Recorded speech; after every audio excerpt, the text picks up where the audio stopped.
Isn't it true? However far we wandered into our provinces of persecution, where our regrets accuse, we keep returning back to the common faith from which we've all descended. Back to the hands, the feet, the faces.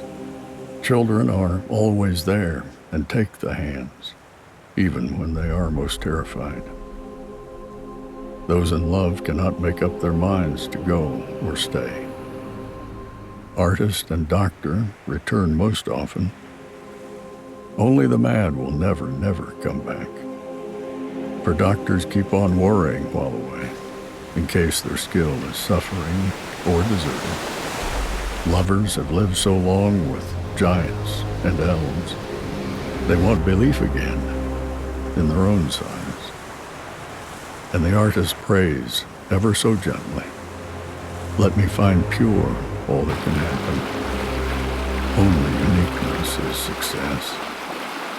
For instance, let me perceive the images of history, all that I push away with doubt and travel. Today's and yesterdays alike, like bodies.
You can run